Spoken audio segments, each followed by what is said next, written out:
What is going on, everybody? It is the Sporting Tribune today. We are back again here live on X on all audio platforms. I got Timothy Parker is back. Tim is back. Yes, We're sir. so good to have Tim back.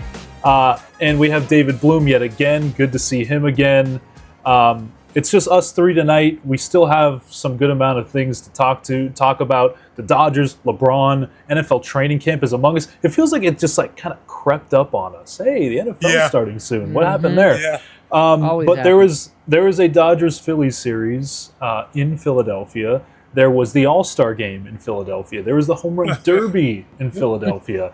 And what better guest to have than Timothy Parker? Tim, first of all, it's good to see you. We're going to start with you. It's really good to see you again. How was Philadelphia? You went out to Philadelphia, no? Yeah, so it was crazy. Like, the city, again, LA has so much stuff going on that the All-Star game, I was at the All-Star game here in LA. It was just like another day in the city. In Philadelphia, it's leading the news. It's front page on the newspapers. There, fans who didn't have tickets were out there in the sports bar outdoor area across the street from the ballpark, having a great time, cheering on the Phillies and booing everybody else, basically, for what we saw Monday night and Tuesday night. So it is a big-time thing, which is why the results of what we saw at All-Star Weekend was kind of disappointing to a lot of Philadelphia fans. Obviously, Kyle Schwarber coming up one home run short. Everybody wanted him to win. Then Sanchez goes out there and starts the game. Sucks. And then the rest. And then that was it. There was no more scoring. It was terrible, except for Miguel Vargas, the Dodger great, former Dodger great. Like, outside of that, it basically rained on the parade of Philadelphia because they were so excited about all of this. And then you get the Dodgers coming in just a few days later. You have a chance to win the series. You fall apart because you can't play basic baseball. You have Zach Wheeler throwing gas against the Dodgers, and you have two men on down one, and you can't make a simple play. That's a disaster. But what it made me realize, Grant, getting back to what our audience cares about, is the Dodgers. A lot of people give the Dodgers crap because they say, oh, they spend so much money. They're the evil empire. But you know who else spends money? The Mets, the Yankees, the Phillies, and they all can't win. You know why they can't win? Because they don't do the little small things. They're all too arrogant with these superstar players. When you have the Dodgers players like humble, like Freddie Freeman. Shohei Ohtani is the biggest athlete in the world in probably any sport. You would never know it. He's doing the little things. He's pitches, you know what I'm saying? And then you have Mookie Betts doing the little things. They're a team without egos. And what you saw last night, and even tonight, because the Dodgers won the series, is that a team that doesn't have fundamentals versus a team who does have fundamentals. And even after the Dodgers made that incredible double play last night, Dino Ebel had Dalton rushing in there looking at what he did wrong with the play. That's how you know that's a championship team. Well, Tim, here's the thing. A lot of people that don't watch the Dodgers every single night, like they watch them against their team. They'll watch them in a 3-game series, and they'll be like, oh, well, actually, they're pretty good. Like, I see why they spend the money. If you watch them over the course of the season, they do all of the little things right all the time. It's just that, hey, listen. Yeah. Tim, you know this. Yeah. Tim, you know this. They are missing Tyler Glasnow, Blake Snell, Roki Sasaki's in there, but Diaz is not pitching yet. Kike Hernandez is not in there. Will Smith is not in there. You know how many can field an all-star lineup? And then the dudes who come in and fill in do it so they never are a detriment to the team. Right. That's what I'm saying. Like I was just saying before the show, Alex Call, he's not a superstar, but you won't know that he's going to hurt you. He's going to come in there and do his job. The Dodgers have built a sustained success, not only with the roster spending the money, but the managers and down to the coaching staff. Like I just mentioned, Dino, getting those guys when they made a great play, showing them what they could have done better. I agree, David. This Dodgers team, sure, yeah, you could look at the record right now. For me, if you asked me the Dodgers record, I would not know. I know they're in first. They're up by They're what? 12 11? games over 5. A lot of wins, 12 games up. not a lot of First place, losses. I don't know. Yeah, they're Something 12 like games that. up in the first place. And David, like, we talk about super teams. Like, if LeBron were, and we're going to get to LeBron, like, if LeBron were to go to the Warriors, it'd be a super team, must-watch team. It's kind of this way with the Dodgers, but through these July, kind of August little moments, David, it feels like we kind of forget, oh, yeah, the Dodgers are 12 games up. They don't really need these guys to be back right now. It seems like as Los Angeles main reporters and commentators and analysts, we should know exactly what the Dodgers' record is at every single moment of the season. But the reason why we don't really care to is because we all know it does not matter. We know what's going to happen. They could be 2 games over 500. They could be 100 games over 500. We know where they're going to end up. Tim and I were talking about this before the show. It's just perfect. They just play the game perfectly. You can be down this guy, that guy, Glass now, Diaz, Sasaki can come in and out. Yoshi can get hurt. Shohei can be out of the rotation. It does not matter. The Dodgers, who in 2025, playing a team with a insane payroll as well, like the Yankees, after that series, especially after Game 5, came out and said, yeah, we knew what was going on. We knew they can't play defense. We knew to push the ball against them, put it in play, make them make the plays. That's embarrassing for the Yankees. And then you go on to the Phillies series the following year. Misplay after misplay after misplay. And then you get to the World Series where, and this is, look, I love competitive baseball and I love sports, and all love to my people in Canada, my people who like the Blue Jays. If you ever get that close to a championship again and do not cross the finish line, so help me God. The Dodgers had to do everything perfectly, from turning double plays to bringing in your pitcher that just started the last game to pitch perfectly, to getting out of jams, to Andy Pages, who wasn't a Dodger star that they came out and signed in free agency and, was part of their evil empire. He's somebody they built up. Had to track a ball perfectly, or that is wraps. They do everything, and then you have the Phillies, who throw the ball away, make errors, and run themselves into game-ending double plays for genuinely no reason. Okay, you hit the ball, he's going on contact, maybe get that out at home and rush down to first, and you still have a man in scoring position. It's a veteran. I don't understand. I don't understand ridiculous. What you're doing if you're JT Realmuto. Like, everybody, and he's a smart player. Tim, you know this. Like, he is a smart player. But I have no idea what the thought process even was. I understand, like, okay, you get the out at home, you run the guy back to third, you have a runner on third. Now that tying run is still on third base, I don't know, like, someone's going to be covering at second base. You know that there's going to be either the right fielder covering second base on the back end or the first baseman.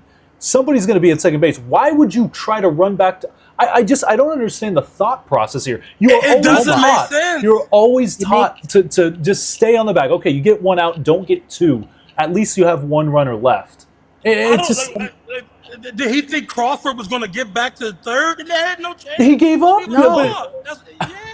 It made no sense. You expect the guy to go run through the out at home, and you either get to third and stop there, or you stay on second base. But I get we're going on contact, but another thing they teach you in baseball is if you're the runner on second base and the ball gets hit to the left side of the infield, don't go anywhere.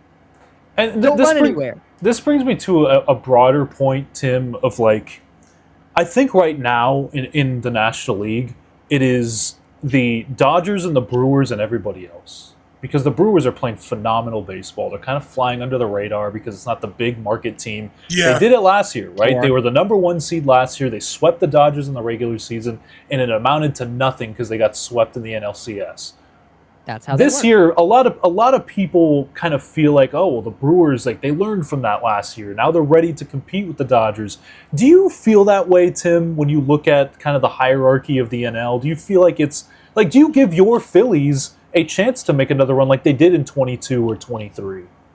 Yeah. Do they have a chance? Yeah. Do I have any faith in the Phillies can make a run? No.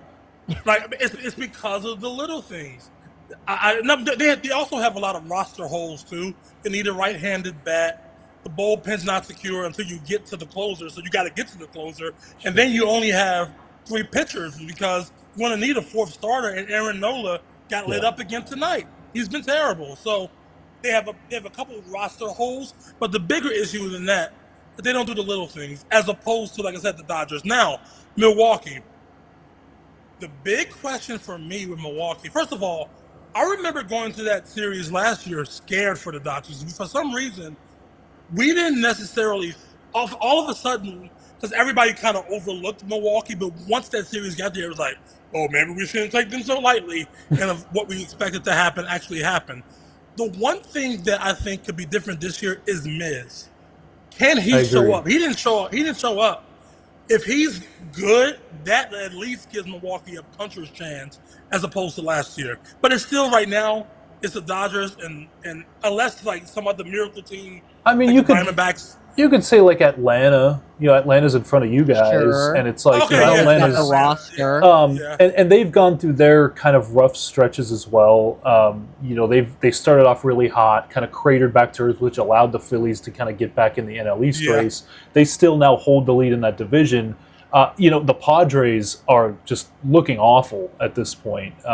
It was expected that they would take a little bit of a step back, but I don't think they're going to be competitive in September. I never will. Really dull.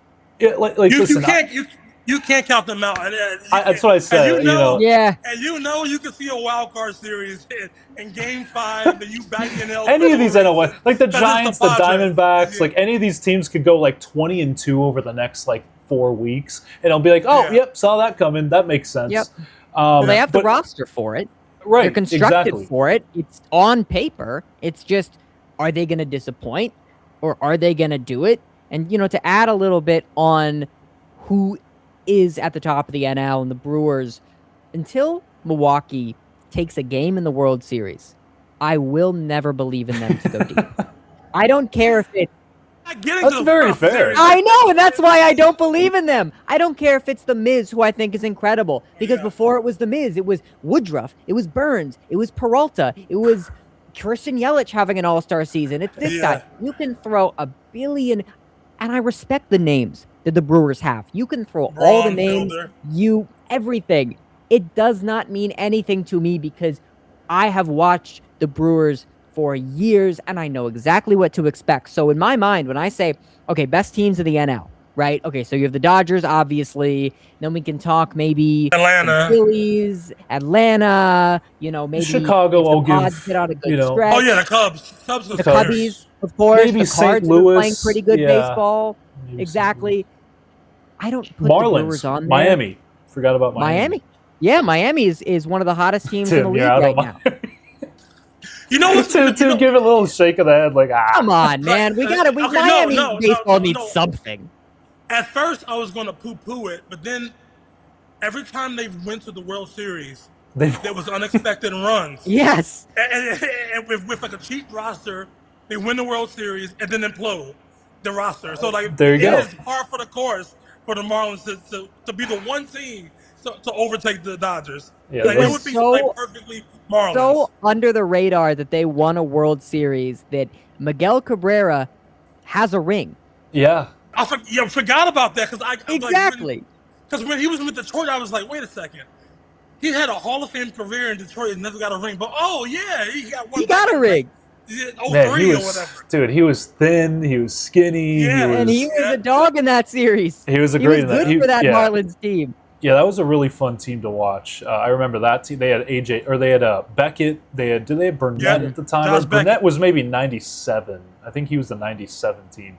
But even that 97 team was like Edgar Renteria and like all these. Darren Dalton. It was just, those kinds of teams. Yeah, because you got to think last year obviously we had the Blue Jays get to the World Series, and we had the Dodgers get to the World Series. The year before we had Dodgers Yankees, which was the two best teams in the league, best on each side. But the last before those was like these random teams that made these surprise runs that nobody would have expected. So it's not out of the question that somebody gets hot. Your boy was it? I think Jimmy Rollins said this, Tim. He was like, I think it's going to be Brewers and Phillies in the NLCS. The Dodgers aren't even getting to the NLCS. But that could happen. Sure, That could happen. Sure, but I don't buddy. see it. Sure, Jimmy Rollins. Because I think baseball's a little bit more. It's a little bit more unpredictable in terms of I don't think home field matters as a lot. Of course, the dimensions come into play because each field has different dimensions and a different feel, but. I don't know. The Dodgers didn't really seem to care if they had home field or not last year. So. They'll play wherever they want to play. Yeah. What's interesting about this, I guess, is actually people don't think of baseball as a sport with parity. But when I was growing up, you knew the teams that were going to come out. Sure. It was going to be the Yankees and the Braves, Yankees and the Braves, Yankees and the Braves. Over the last 15 years, it has been parity city. You had the Giants had their run, the Phillies had their run. The Diamondbacks went to the World Series. Rangers won a World Series. Yeah, Rangers won a World Series. Crazy. The Rays Kansas City Royals made back-to-back World Series. The Rays went to, and then the Royals. Yeah. It's not like the old days when anymore. So to that point, yeah, maybe it is the Brewers knock out the Dodgers. I don't see it happening, but not because again the payroll, the empire, because they are well coached, well managed. Sure. And they spend the money. So enough with the evil empire stuff. I've seen enough the last 3 nights, and I've seen enough before. But when you watch a team who's trying to be them, just F up, you see what the Dodgers do so well. And I wanna mention something. I've always been kind of out on Max Muncy as this how he was talked about and why the Dodgers kept him for so long and all that stuff. I was always like, I don't know if he's their third baseman. Could they get someone else? Could they maybe go acquire a superstar third baseman? And since Max Muncy got those prescription glasses, those prescription goggles, he has been one of the best hitters in baseball. And I'm not even kidding you. You can compare his stats to Aaron Judge, the likes of the best hitters in all of baseball, to Shohei, his OPS, his home runs, his RBI. Wow. All of it. And this was, I think, the middle of 2025. So going from the middle of 25 through now, and he is second all time in home runs in LA Dodgers history.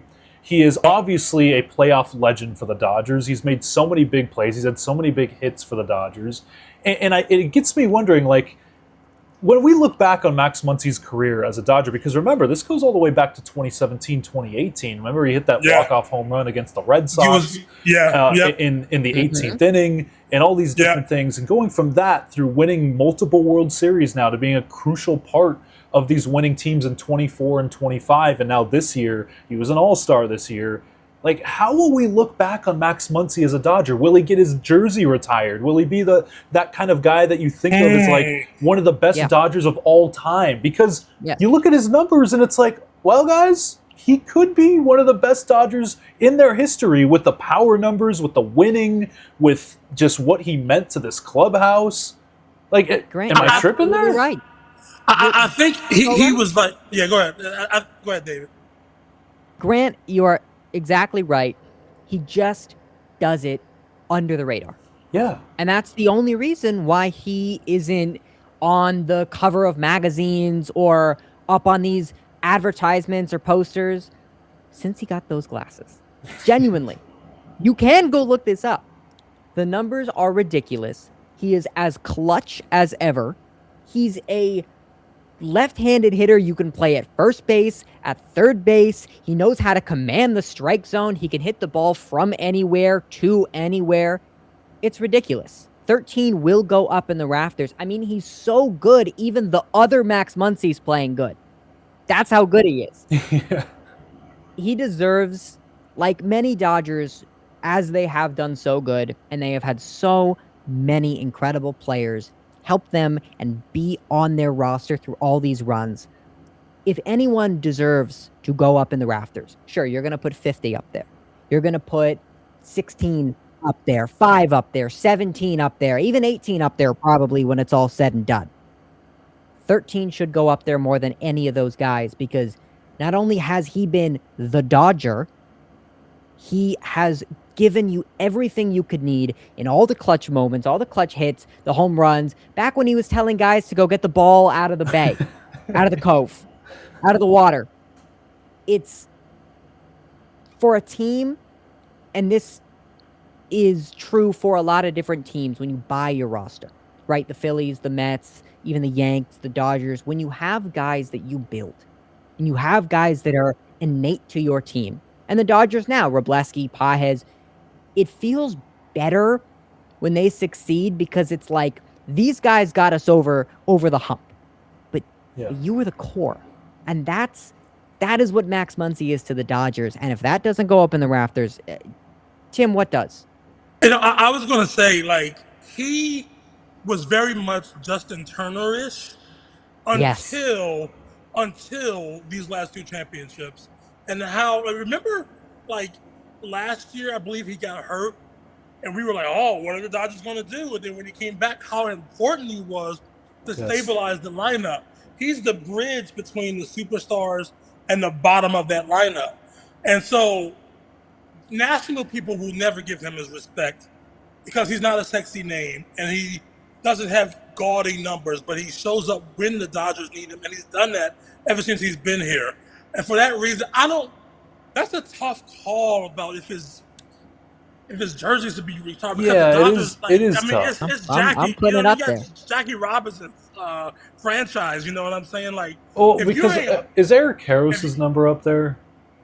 I don't think so. It shouldn't be. Like, if he leads he's the leading LA Dodger home run leader. Right. You know, that's who Max Muncy is now chasing, is Eric Karros. Yeah, and you got to like compare both the win and you know, you can look at the stats however you want. Compare the winning, how many times he's won now as a Dodger with the chance to get 3, and all of the NL West titles and all of the deep playoff runs, even though they didn't win, combined with the stats now. I think the standard for the Dodgers is getting Lakerish, in that if you're not a Hall of Famer, you're not going up. Okay. You're not retiring in jersey. Sure. I think that's kind of what the Dodger standard has started to become. You think Mookie gets his jersey retired? Yeah. Yeah. Absolutely. Okay. And Grant, Freddie Freeman? Yes. Yes. Are you kidding me? Well, listen, I don't know. I don't know if there's like a year requirement. Like, you have to play for this many years. I don't know. He's a Hall of Famer, and he's nothing. He's been like an All-Star every year he's been here. So is Freddie Freeman going in as a Dodger or a Brave? Freddie Freeman will go in with a split hat. Oh, he will go in with a split hat. That is my take on this thing. He won the championship with the Braves. He is a Brave, and then he came to the Dodgers, and he has more titles than he did with the Braves. Yes, he does. He will go in with a split hat, and Mookie will go in most likely as a Dodger. Yeah, he will. Even though he won an MVP in a World Series with the Red Sox. It's just even though he did against the Dodgers. Like, a span of like 4 years changes the trajectory of how you look at all of these accolades and all these Hall of Fame things, which is absolutely insane to me. For a franchise like the Dodgers, who, and I'll say this quickly, who have since the late 80s to 2020 didn't win a championship but had a lot of great players. They've won 3 since then. These are the guys that got you to the title. These are the guys that go up in the rafters. Yeah.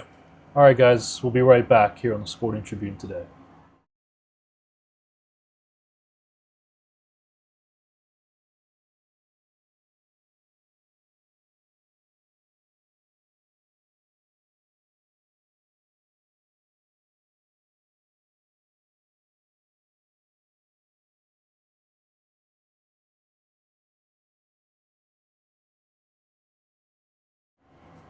All right, fellas, we are back on the Sporting Tribune today. It's good to have this crew here. Really good baseball segment. I don't know if you had any lasting thoughts about this kind of core. I was going to mention this. Tommy Edman this year, my God, all he needed to do was get healthy. He's been playing on a bum ankle for 2 years now, and all of a sudden he turns into Barry Bonds from the left side and just way shorter. And this is the Dodgers. They get guys coming back. It's every year they come back August, September. All of a sudden they're fully loaded. It always works out. And that's everybody always hands out. That's my point here is that, they are 12 up, and we could talk about how good they are and all this stuff right now. But I have always said this, and I know they do this. I don't have to lie to anybody. They use a phantom IL. They do. Or a guy will get hurt. A guy will get hurt, Tim. And sure, he will be hurt, but they'll extend that timeline a little bit. It'll be like Grant, I noticed for a fact that I was at Dodger Stadium. I was at Dodger Stadium for a couple of community events or whatever, and I'm watching a guy on the IL throw, and Dodgers PR tell me, don't say anything and don't film that. Oh, so I knew it. Exactly. I knew it. Exactly. I've been preaching. What you're talking about. Yeah. I knew it. I hope they don't see this. It's not anything sinister, but I shouldn't say. But it's the worst kept secret among Dodger fans, among Dodger media. Everybody knows. Even everybody the MLB, people that watch the MLB that know about the Dodgers, even they're just kind of it seems kind of fishy that. Oh, another injury for Tyler Glasnow, but in October he was perfectly healthy and helped them win the World Series. It's and he pitched amazing, and he was really solid and good. I initially bought in, What? guys. I was like, oh yeah, he's hurt. Oh man, that sucks. Oh my god. The reference I'm mentioning is a name similar to that, but I won't say it. Yeah, similar. But okay. No, don't say. We'll speak off record, as reporters like to say. But yeah, I just feel listen, they use the phantom IL. Everyone knows it. I can say that because I'm not a Dodgers credentialed media person. I'm a huge Dodger fan, and we all see it. Guys, we all see it. But going back to Tommy Edman, he's been fantastic. 2024 NLCS MVP. There was a lot of people, Tim, you mentioned Miguel Vargas. There's a lot of people that were like, oh, well, the Dodgers lost that trade where they sent, they sent Miguel Vargas away and got back Kopech. And I was like, listen, man. Yeah. Kopech was a critical piece in the Dodgers 2024 World Series team. Tommy Edman was a critical piece from then until now. So, win-win. It's okay. I love Miguel Vargas. I wish the best for him. I'm glad that he's getting all his flowers and he's improving and he's becoming the prospect that we thought he could be. But hey, man, I love Tommy Edman. I think he's really good. Do you think losing trades like this? They don't lose trades like that. Yeah. Do you guys think Kyle Tucker at all is going to come into a stride before the playoffs? Ooh, that's a good question, Tim. That's a really good question. David, maybe you can have an answer for this. Because me personally, I was just thinking this during the game. Is he's in a massive slump right now. He's being paid $60 million. His defense has been very good this year. I will give him that, and it always has been. He's the Dodgers' Trea Turner. Yes. Yeah. Well, Trea Turner was a known playoff dropper with the Dodgers as well. But my thing here is that I know it's $60 million, and this is so selfish of me to say, but it's kind of like he's just an add-on. If he's good, great. But if he's not, it's all right, that's fine. That's crazy. It's crazy to say, I know. And that's the point, is you can sign a guy like Kyle Tucker for a record contract that he has not all the way earned, and it's a throwaway. It's an add-on. If he's good, great. It's a champagne problem. There's no worries. That's crazy, when man. Teams are out here sweating out Jorge Soler at bats. People in Philly are about to like stone Trea Turner because of his salary. The errors he made this weekend. The errors he made this weekend. It's telling you, man. That's why I think the Dodgers hate is to another level, because as it should be. Yeah, because Kyle Tucker is an add-on. Come on, man. Because they can pick their feet up and they can say, "Oh, he's not doing good. Maybe he'll figure it out. If not, we got Paul to come in at bat. Maybe we'll bring in Santiago Espinal again. He can come and run some plays. Guys, it's all good. Guys, the guy that won the World, that hit the game-winning home run for them in the World Series has been out for like a month and a half, and nobody even cares. You wouldn't even. Nobody cares. Like it's like Nobody cares. crazy. Oh no! It's not that we don't Our care. guy It's is just like out? it doesn't really matter right now. Like, hey, Yes. Will. At least you admit it. They keep saying mid-August, dude. Get him back in mid-September. I don't care. Make sure his neck is coming back for the 150%. That's what it is. That's my what- approach. You could admit that it is the mindset of, okay, it's not like in Philly where if you bring in a guy and he doesn't play exactly to You're par, gonna hear the boo. Yeah, He's he's getting Trey, excommunicated from the city of Philadelphia. last night, Philadelphia sports fans, I'm telling you, Trea Turner, they wanted his head on his on the stake. Like it's Oh my it's crazy God. how luxurious the Dodgers fans are living right now. It's is no big pretty deal. Yeah, luxurious. we get Kyle Tucker. He's a playoff star. He's won chips. He's had an amazing season last year. We got him on a record deal. He's not panning out as much as we thought. Okay. The thing Some is, teams though, that sinks them. the thing is, though, guys, is I've said this, and I don't want to bring this up again because I've said this year after year since it happened, but everybody was clowning the Dodgers. Everybody, after they lost to the Padres and then after they lost to the Diamondbacks in back-to-back years, people were like, oh, ha, ha, ha, look at them, all this payroll, all these wins, they can't win. And since then, the Dodgers haven't lost in the World Series. They've won both World Series and haven't lost in the playoffs. What's funny about that, Grant, is that I remember that season, and I thought they weren't going to win that year specifically because they got Shohei Ohtani. I thought it was too good to be true. Oh, And in 24, I you're thought- saying? Yeah, I thought 25 they'll win it, but they have to have a growing pain with Ohtani. Sure. Nope. Ohtani It's just doesn't boom, have boom, growing boom. It's No, it's crazy pain. because Ohtani doesn't do that. Because I do genuinely think this. I do think that even if the Dodgers would have gotten to the World Series in 23 and lost, or like maybe lost in the NLCS and not lost to the Diamondbacks in a sweep, they still would have got Shohei and Yoshi. But I feel like they wouldn't have been as aggressive with everything else. Like they wouldn't have gone and gotten a Tommy Edman. They wouldn't have gotten a Teoscar Hernandez. They wouldn't have gotten a Blake Snell and all these guys. Like I don't think they would have done all that because they'd be like, we're pretty good right now. Like we just maybe need one piece. And so I think that those 2 seasons, like as much as people hate to admit it, you guys formed the Dodgers with all your hate and all the funny comments you guys are making because they're like, okay, we're not going to do this anymore. How about we just not lose anymore and get every good player on the market? How about that? Yeah. Well, that's what it is. That's how the Dodgers work. Every time a free agent enters the market, you go, so he's a Dodger, right? The fact that Munetaka Murakami is not a Dodger, I was surprised. I'm very surprised. And at the time, we were all making fun of him for picking the Chicago White Sox, and now it looks like a genius move. Oh yeah, looks like he bought in early on a startup that's going to explode. Yeah, he was in on it early. I'm a big fan of Murakami. I love what the White Sox do. Wonderful. It's a really fun story. It is. Very another fun squad. story. Very good prospects. Another fun story, guys. And I know that that the nail is like through the wood. We just keep hammering this point home. The horse is beyond And death. I think you guys know what I'm talking about. LeBron is holding the hammer.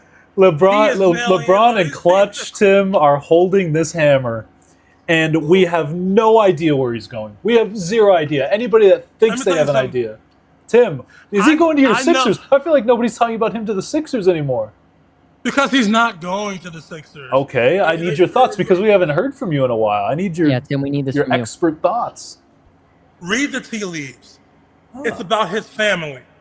So that means 3 cities: Miami, Cleveland, or Golden State. Golden State would satisfy his daughter because that means she gets to stay in LA with her volleyball team, with all her friends she's made in Los Angeles, while LeBron is a 45-minute flight away. Miami. Savannah James got engaged to LeBron in Miami. They built a life there. They grew their family there. Miami, she loves Miami. Why wouldn't Savannah James want to be in Miami? And then, of course, Cleveland. I don't think Zuri James wants to go to Cleveland, and I don't think Savannah James wants to go to Cleveland. But for the sake of LeBron's bookend, that's a possibility.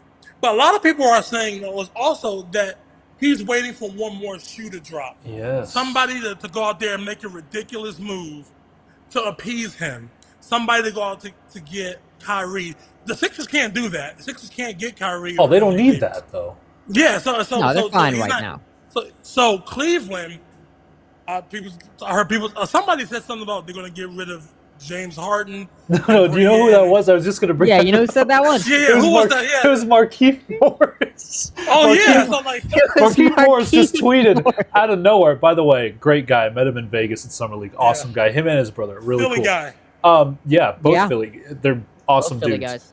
Just out of nowhere, it was just like Jalen Green to Cleveland, like James Harden to Phoenix. James Harden to and Phoenix. Bron. I was just like, where did you get this? And we were talking about this the other night with Kendrick Perkins talking about his takes and what he knows. It's like, And Patrick look, Beverly man, was just like, oh, my knows. sources Pat are wrong. all love to the Morris twins, but Sixers what do you legend know Patrick that Beverly. we don't? Where are you? Per who? Per you? What did you call James up and he's like, man, I can't wait Maybe. to go back to Phoenix. They have more sources than I do. I mean, I shoot. guess. This story is exhausting, not just because of LeBron, it's because of the reporting around it. Now there's reports that LeBron made his decision, but out of spite to Adam Silver and the NBA, he's holding it like this is getting out of control, and LeBron can stop it tonight if he just said something. Stop it right now. He's letting It's us a thing. spin. He's letting us play this game of, well, obviously his decisions, it's going to be heart over strategy. It'll be either for his family, for him, for That's why he's not coming to sentimental Philly. value. It's not going to be a strategic move to say, where can I find Basketball, longevity? yeah. Where can I go win? It's luckily the three teams that we've talked about, Yeah, that's which what are I'm- Miami, Cleveland, and Golden State, they're all winning teams. They can go and add LeBron and go further than they would, but this isn't about where would he fit best. This is about where does he want to be for these last 2, 1, 3 years of his career.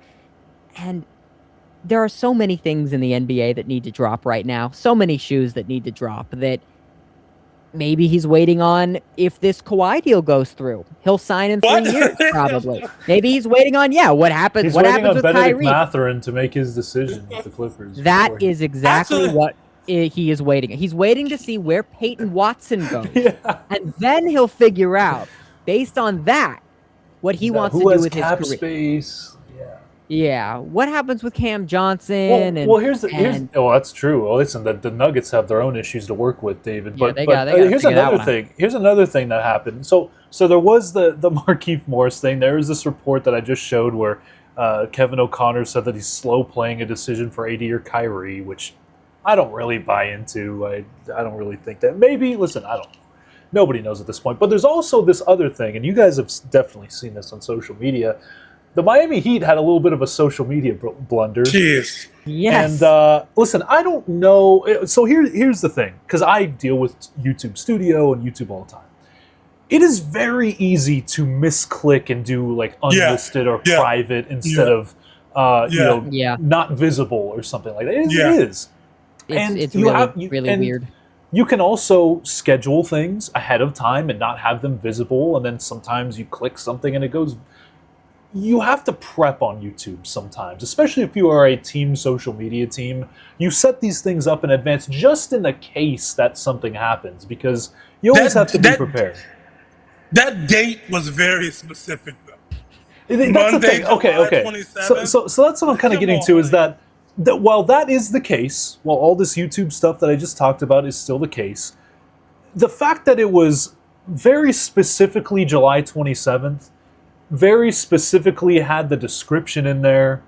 I don't know, man. It's just, it seems to me like maybe they were prepping for. Now I don't know what July 27th is. Maybe that's just a placeholder of a date or something. But it's very interesting that they quickly deleted it. First of all, because if it was nothing, you'd be like, who cares? Yeah, we're putting it up there. We're trying to court him to Miami. And then the second thing is, There, I hope this is true. Somebody lost their job over this. Yeah. The director of YouTube's strategy is now on LinkedIn or Indeed for the Miami Heat. I hope that's not a Photoshop. I hope I'm not giving out, because I saw that all over. Yeah. I want to find this out. But what are your guys' thoughts on this whole YouTube? Right now, no matter what, there's some incompetence going on.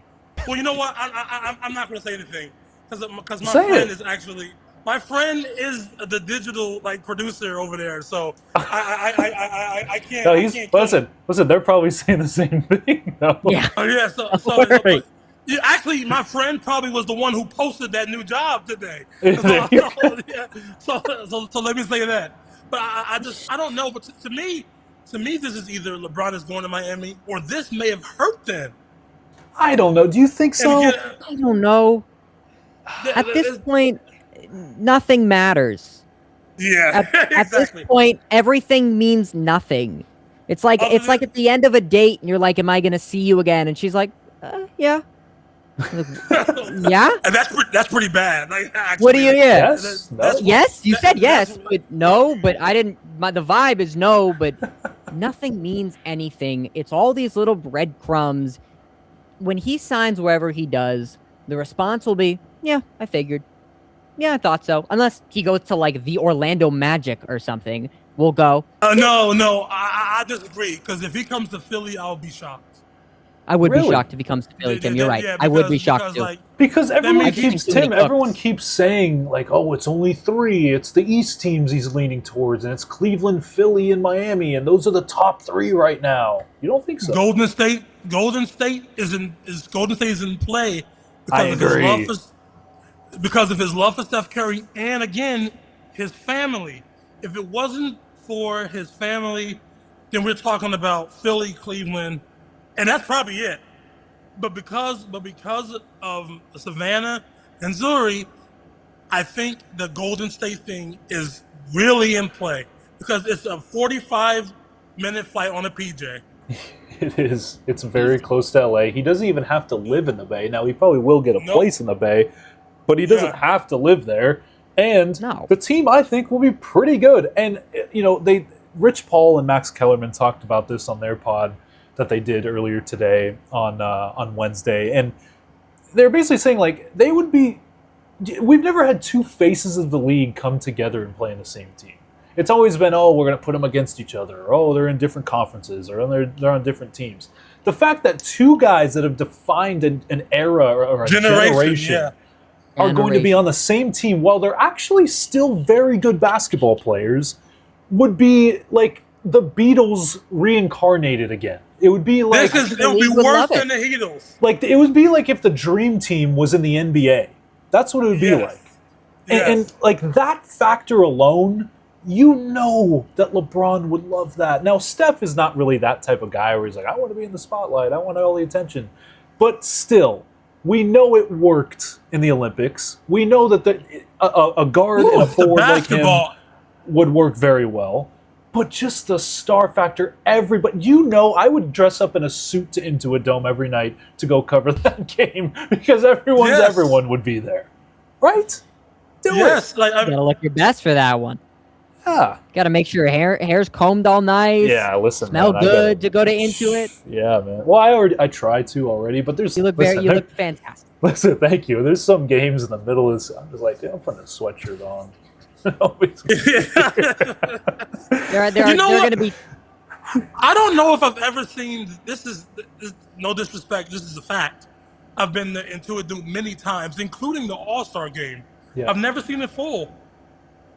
Let me see. I haven't seen it full. There, you know what? There are a select games, and it's only when there are big teams in there. Like you'll go to Warriors, Clippers, and it's pretty full in there. You'll go to obviously Lakers, Clippers is always full. Okay, yeah. Celtics, Clippers is very underrated. There's a lot of Celtics fans. Knicks, Clippers is pretty full. And then obviously Game 3 of the playoffs in 25, Game 4 and Game 6 were unbelievable atmospheres at Intuit Dome. I think Game 3 was beautiful. Yeah. I went to Lakers Clippers without Luka, I believe, most yeah. recently, and it wasn't full. That's Yeah. what I'm saying. Even I haven't had an experience of Sure. it being full yet. Yeah, so Even the All-Star game, which is bad. Yeah, that's a part of a larger issue with the NBA. The fans were priced up. That's a different type of issue. Yeah. It is. It's just, man, the All-Star game. I would have to agree with you. It's not. It wasn't Intuit Dome's fault. It's just like the slam dunk contest was an absolute failure. I don't know what they're going to do with that event, but they have to figure something out. Maybe just have Steph and LeBron show up and team up there if they don't go to the Warriors together. I don't know. But the thing is I feel like Cleveland's kind of being put on this back burner too. Like everyone's talking about Miami and Golden State. It's like, oh, hey, Cleveland, what do you guys got? Because of his family. Like LeBron is because like LeBron. But that's where he started. Isn't that like home technically to them? That's where I feel like should be the first location that we think about is going back to Cleveland a third time. Stop it where it all started. Yeah. It's not home to Zuri. All she knows is L.A. She was 4 years old when she got to L.A. That's all she knows is L.A. But she's the only one in the house besides Savannah. And why would Savannah want to go back to Cleveland or Akron? Bath Township. Yeah, I think. I've never been to Cleveland. Maybe it's. I haven't either. Nice. Cleveland, I guess. I was there for the first time last year. Is overrated for the crap that it gets. Overrated for the crap. Crap there. Yeah. Why? Why do you say that, Tim? People say it's a mistake by the lake, but it's not, downtown's one of the cleanest downtowns I've ever seen. I'm like, it's a nice little downtown. Like, I don't know why people hate on it so much. It's just because it's really industrial. Like, it's not like just in the part of the country it's gray. where it can be gray a lot. You could see Batman coming to save the day there. Yeah, is that what Gotham City was? It wasn't New York. It's Cleveland. It's Cleveland. Yeah. So listen.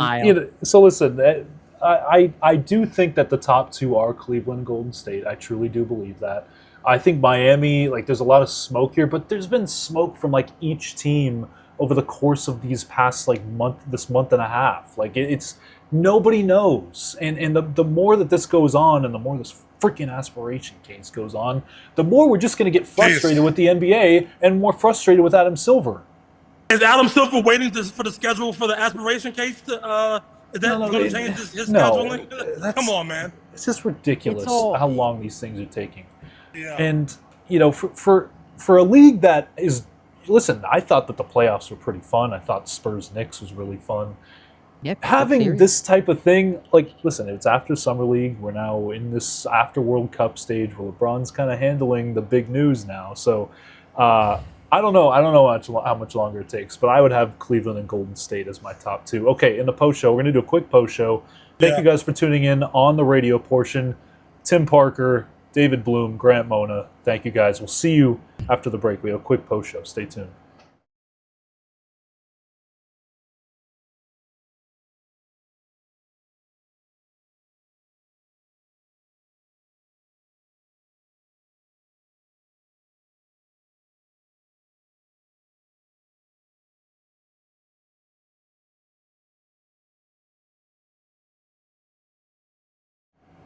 All right, fellas, we're in the post show. This is usually the part where I let John Browner curse because he loves to do that in the post show. John Browner is not with us tonight. Hopefully we can get him back tomorrow night. But, Tim, we had a very animated conversation about the Rams and Eagles and kind of the NFC hierarchy last night because Beav is obviously an Eagles fan, big Eagles fan, much like yourself. Yeah, go Birds. And Beav has to be realistic.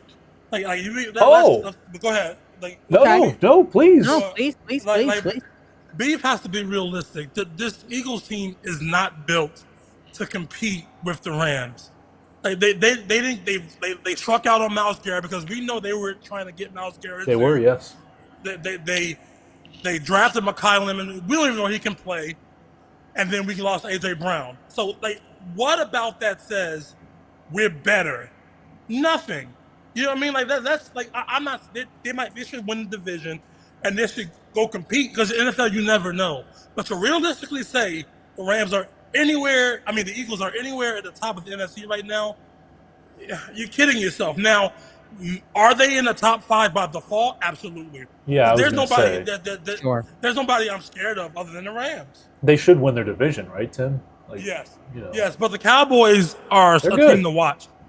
And I think the Eagles were the first NFC East team in like 20 years to repeat as NFC East champions. That shows you the NFC East typically Also revolves. You may favored. have Favored to go back to have back to back. you may have the same playoff teams come from the East, but the winner is typically different. And I could see the Eagles not winning the division this year and still make the playoffs. I'm not predicting that because I still don't believe in the Cowboys. But the Cowboys are much better, and the Eagles are drop the peg. Unless Mekhi Lemon is Jerry Rice, which who knows? Well, I really like. Yeah, I thought I wanted the Rams to draft Mekhi Lemon, and they went with Ty we Simpson all for did. some reason. Yeah. But listen, like Beeve was making the case, like that Devontae Smith as wide receiver 1 could be as comparable to AJ Brown. Like it's not that big of a deficit. Yeah, but that's fine. But then your drop off is to Mekhi Lemon.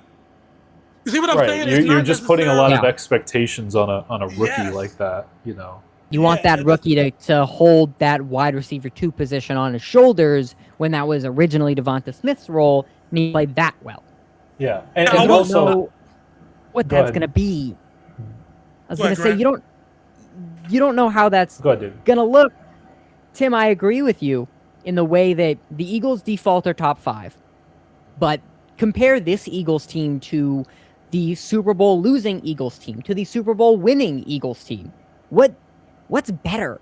What's grown? What makes me want to root for them and trust them more now than I Honestly, did 2 years The ago? coordinator. honestly, when you talk about this team is kind of comparable to the Super Bowl losing team.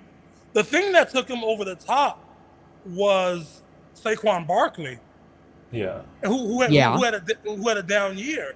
So so they're not that far behind the Super Bowl losing team.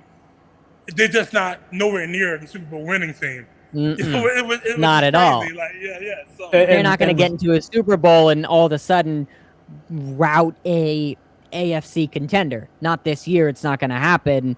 And we see this with the Eagles a lot. We see how Philly goes up and they peak, and then they go back down for a little bit. And they rise up and they compete, and then they go back down. And we're riding out this career of Jalen Hurts right now. And that's up, the when guy. it goes down, If this is the year of Jalen Hurts, then everything changes.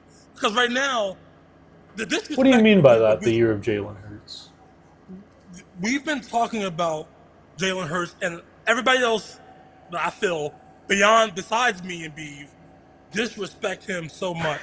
The fact that he is the 17th ranked quarterback in the NFL is so asinine and disrespectful when he's taking a team to 2 Super Bowls. Are you kidding me? No, I'm not saying he's a top 5 quarterback, maybe bottom out at bottom 10. But to have him at 17, that has to put a chip on his shoulder. And if he comes out there and balls, that changes the whole trajectory of this Eagles season because you already have Saquon Barkley. Now, what do you do? If the air game of the Eagles offense is top tier, you can't stop them. So Jalen Hurts is the wild card for the Eagles, which is crazy to say considering he's won 2 championships. You're right.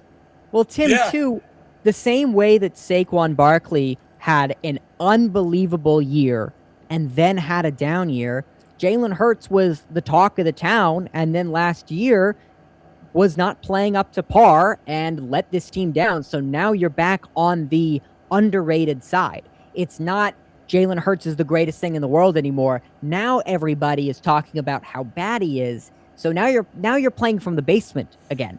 You're back which playing is from scary, underneath. which is a scary place to be if I'm in the NFC. You got it, but he's got to earn it again. It's the same thing with Jaden Daniels in that same division where you played. No one expected you to do that. You overachieved. They expected you to be on par. You underachieved. So it's now not the same thing. The Commanders are the Commanders, and they've been that way since Joe Gibbs in 1991. All right, that's a very Eagles take of you.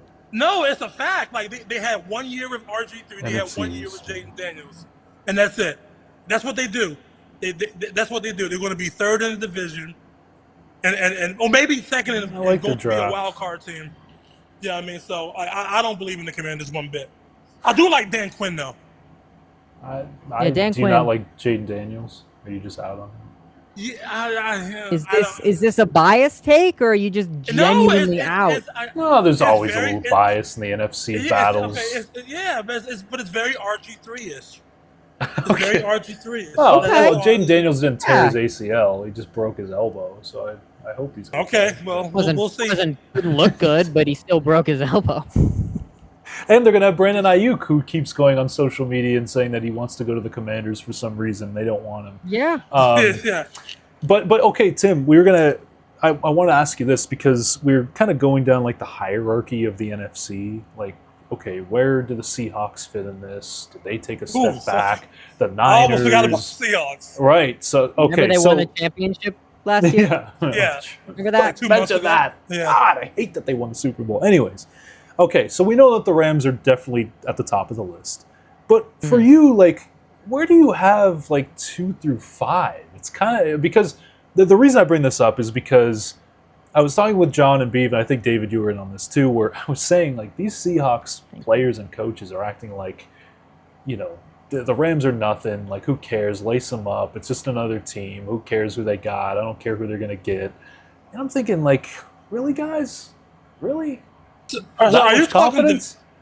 You're talking division or NFC because I'm talking the whole is- NFC now. NFC.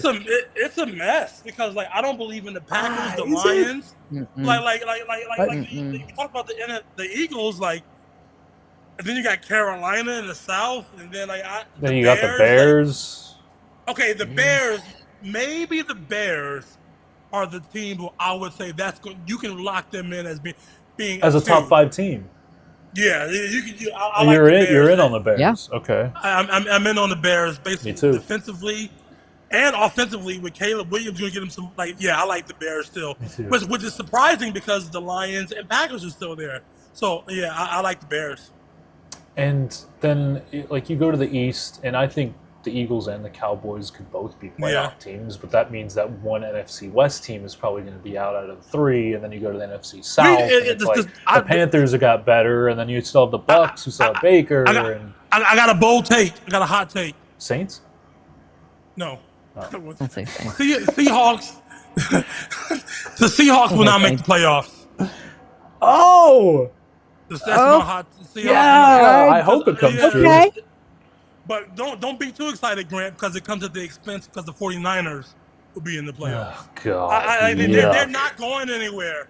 The 49ers are not going anywhere. You know this. They always win 9 to 10 games every year. They always find a way. They always. Oh. It doesn't matter who you put Gag anywhere me, on the dude. team. They And find they a would way. they would be the one team in the whole NFC I would worry about if I'm the Rams because The Niners. Shanahan. Yep.